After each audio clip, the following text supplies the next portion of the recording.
where we'll be covering it for you only the best way we can.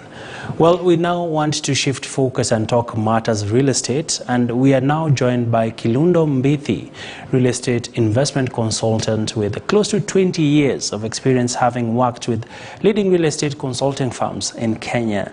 And a pleasure to have you on the program. Perhaps let's begin by taking a quick look into the state of real estate, in the country. Of course, a number of aspects have come up. I just want to get your reactions. So far, how is business? Thank you for having me, Abby. The real estate sector has had a slump since COVID-19 showed up. But I would say that from around July of this year, we have seen the market rebounding, and we are seeing quite a number of transactions in different sectors of the real estate industry, and we've seen quite a rebound in the construction and the development sector. Speaking about the bouncing back of the sector, what is triggering this? What is behind it? We had, I would say we had a slowdown in lending since COVID started. And we have noticed lenders have warmed up to providing lots of mortgages to those who are qualified. And also we've seen that businesses that were mostly affected during the lockdowns are now swinging back into full operation. And when you have cash flows going for you, it's very easy to get the financing that you need to buy a home, to buy an office, to buy a piece of land where you can start your construction. All right. And just walk us through, from your analysis, since the president lifted the curfew, what reactions are you getting, especially when you look at the market from a position of acquisitions and sell-offs?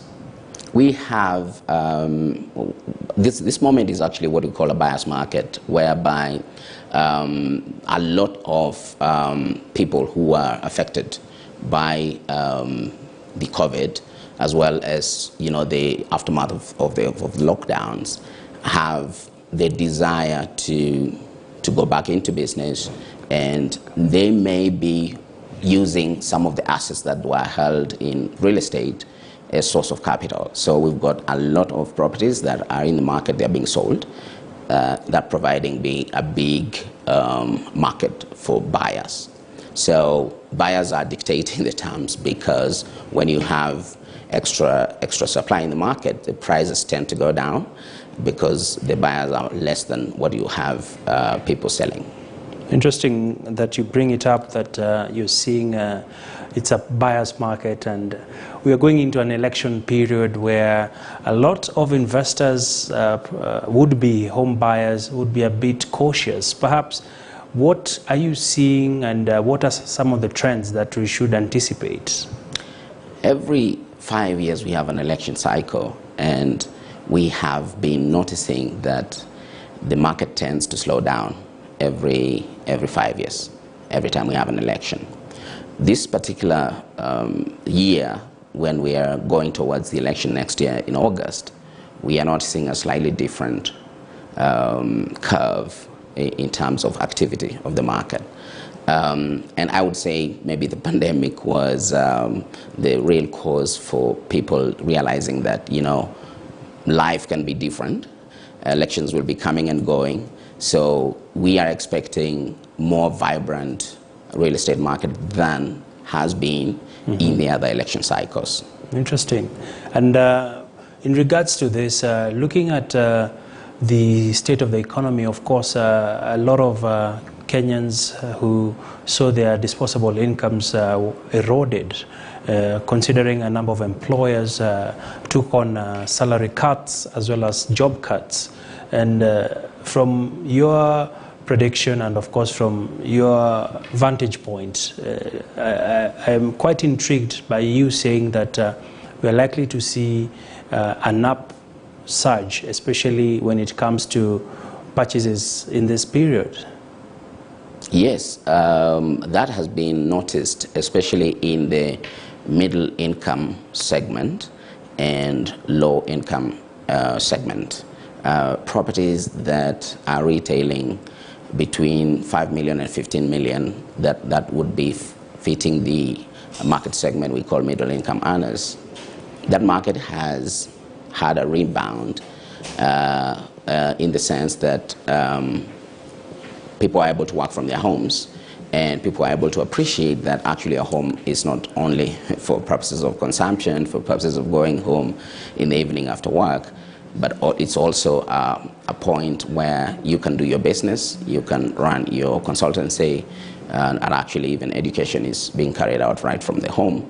So a lot of people who would have otherwise delayed purchasing a home are preferring actually to invest in a home right now.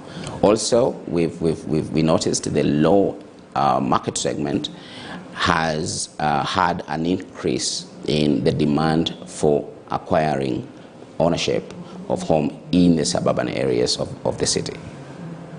And very interesting insights. Perhaps as we see more of the low end looking at suburban homes, if you could tie this, of course, to the new legislation that allows people to access their pensions, 40% to take up a mortgage, how is this likely to pan out? And are you seeing inquiries? Has it taken off, or is it still stagnated? That was quite a very interesting piece of legislation. A home is primarily one of the heaviest investments that most individuals end up making in their working career. And when you provide an incentive, when you provide a path that was previously unavailable, you tend to get an upsurge of many people who are willing, to put down that 40% money that is available as a down payment for the acquisition of a home, which was, hitherto unavailable. So that specific legislation is going to start the market, and it's going to be a boon for builders, for investors in the real estate sector. All right. In just under 30 seconds, I just want to get your comments. What do you advise, especially, is it the best time to buy within the urban setting, or is it the best time to consider the satellite towns? What is your hunch? My hunch is that this is the best time to consider satellite areas. We have a lot of heavy infrastructure development happening around the city, and this is opening up the areas that were previously, remote and inaccessible, and they are becoming accessible. What you have is values growing faster in the satellite areas than the areas that were previously already established as residential estates. All right. Go for the satellite. Fantastic. Great insights there. We've been having that discussion, just getting a pulse on what's happening on the real estate front, and we hope to invite him over again. Thank you very much. Well, let's